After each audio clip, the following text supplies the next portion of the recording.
তো হাই বন্ধুরা, সবাই কেমন আছো? আশা করছি ভালো আছো, আমিও ভালো আছি। আজকে একটা নতুন ভিডিও নিয়ে তোমাদের সামনে চলে আসলাম। জানি না তোমাদের কেমন লাগবে, তো আশা করছি ভালো লাগবে। আর আজকের ভিডিও হচ্ছে একটা কুকিং ভিডিও, যে দেখতেই পাচ্ছো। এখানে আমার মা আলু দিয়ে একটা জিনিস বানাবে, সেটাই আপনাদের সাথে শেয়ার করব। তো এই যে আলুগুলো, এই মেশিনটা মনে হয় সবার বাড়িতেই আছে, কম বেশি সবার বাড়িতেই আছে। আগে এগুলো ইউজ হতো, এখন খুব একটা ইউজ হয় না, অনেকেই ইউজ করা বন্ধ করে দিয়েছে। তো যদি না পাওয়া যায় দেখে নেবেন, কিনতেও পাওয়া যায়।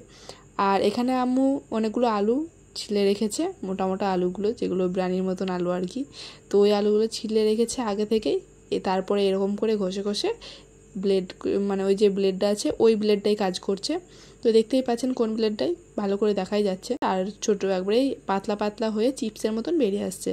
আপনাদের বাড়িতে যদি বাচ্চা মানুষ থাকে তাহলে আপনারা নিশ্চয়ই এইটা একবার ট্রাই করবেন, তাহলে বাইরের চিপস হয়তো আর খাবে না। বাইরের জিনিস এমনিতেই কম খাওয়া ভালো এখনকার বাচ্চাদের জন্য। তো এমনিতেই বাইরের চিপসগুলো এত ভেজাল, আর কি বলবো। আর খেতে ভালো, তো ভেজাল জিনিস তো খেতে ভালোই লাগে, আর কি করার। তো বাড়িতে এইভাবে বানিয়ে দেবেন বাচ্চাদের, আপনাদেরও দেখবেন ভালো লাগবে, আপনারাও খাবেন। তো এখানে আম্মু আলু পাতলা করে চেঁচে নেওয়ার পর ধুয়ে নিয়েছে। তারপরে এই যে পানি চাপিয়েছে, পানিটা একটু নুন আর একটু সোডা দিয়েছে। নুনটা আপনারা পরিমাণ মতো দিয়ে নেবেন, আর সোডাটা দিয়েছে বলে এরকম যে ফেনাটা হয়েছে সেই জন্য আর কি। তো এখানটায় আম্মু ভালো করে ধুয়ে এনে ওখানটায় চাপিয়ে দেবে, এবারে দিয়ে দেবে একটা একটা করে।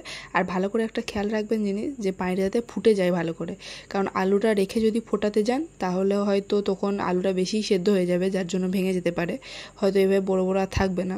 তো সেই জন্যই এইভাবে ভালো করে আগে পানিটাকে ফুটিয়ে নিয়ে তারপর দিবেন। আমাদের ভালো করে পানিটা ফোটানো হয়ে গিয়েছিলো, তারপরেই আম্মু দিয়েছে। তো এখানটায় আম্মু সব আলুগুলোই দিয়ে দিল, আর একটু আমাকে বললো নাড়তে, আম্মু একটু ওইদিকে কাজে গেল আর কি।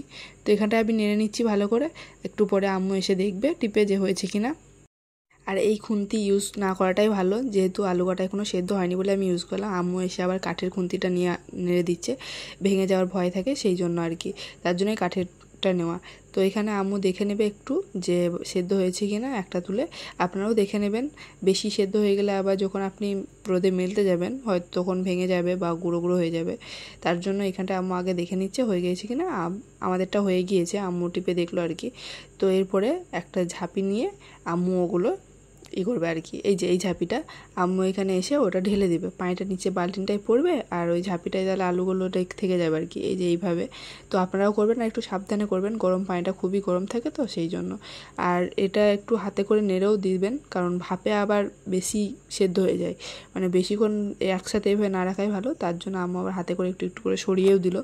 এরপরে আমি এটা নিয়ে ছাদে চলে যাব। এই কদিন তো এমনি দেখছেন মেঘলা মেঘলা আবহাওয়া, তার জন্য রোদের একটু অভাব হয়েছে, তার জন্য ছাদে যেতে হবে।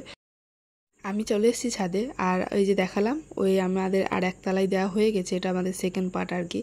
তো ওটা একটু পরে আর একবার দেখাবো আপনাদেরকে। তো এখানে আমি দুটো তালাই দিয়ে নিয়েছি, আজকে আর দেবো না।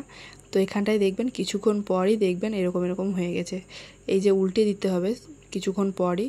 আমরা বেশিরভাগ সময় তালাইয়ে দিয়ে থাকি, যেহেতু তালায় একটা সুবিধা আছে কি, যেটা আপনি উল্টাবেন সেটা নিচে ছাপটা থাকবে না, আর যেটা উল্টানো নয় সেটা হালকা ওই যে কালো কালো ছাপ হয়ে আছে, ওটা তালাইয়ের আর কি দাগটা। তো বোঝা যায় যে কোনটা উল্টেছি আর কোনটা উল্টায়নি। তো সেই জন্যই তালাইয়ে দেওয়া, আপনারাও যেখানে খুশি দিতে পারেন, পলিথিনের উপরেও অনেকজন দেয়।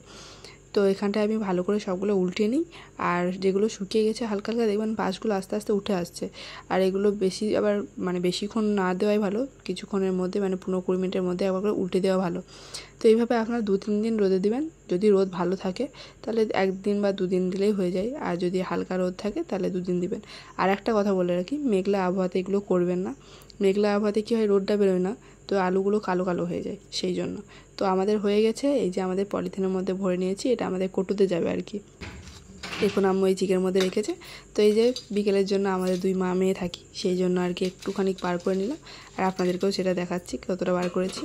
আর কি করে বুঝবেন যে এটা ভালোভাবে হয়েছে কি না, রোদ লাগবে কি না, তো এর জন্য দেখবেন একটা হালকা করে ভেঙে দেখবেন এরকম আওয়াজ হবে, এই যে। তো এই যে আওয়াজটা হবে তাহলেই বুঝতে পারবেন যে হয়েছে কি হয়নি। আম্মু এখানে তেলটা গরম করে নিয়েছে, এবার দেখে নিচ্ছে তেলটা গরম হয়েছে কিনা, তার জন্য একটা ছেড়ে দেখলো যে গরম হয়েছে কিনা। আর দেখতেই পাচ্ছেন কত সুন্দর করে ভাজা হয়ে যাচ্ছে, একবারে পুরো চিপসের মতন। আর আপনারা একটু কাজ করতে পারেন, যখন এটা বড়রা খাবেন একটু নুন বা একটু লঙ্কা ছিটিয়ে দিতে পারেন উপর, তাহলে আরও ভালো লাগবে। আমরা অতটা লঙ্কাটা খাই না সেই জন্য আর কি দেওয়া হয়নি। আরও একটা কাজ করতে পারেন, যখন আপনারা হয়তো আলুটা যখন ভাপ দিচ্ছিলেন মানে গরম পানিতে ফোটাচ্ছিলেন, তখন একটু হালকা লঙ্কা গুঁড়ো দিয়ে দিতে পারেন। তো আমরা এখানে দিইনি, তো আপনারা চাইলেই দিতে পারেন। আর এখানে আমুর ভাজা হয়ে গেছে। তো এই যে কমপ্লিট আমাদের কাজ। তো আপনাদের কেমন লাগলো একটু জানাবেন। যদি ভালো লাগে লাইক শেয়ার সাবস্ক্রাইব করে দিবেন, পাশে থাকবেন। Thank you.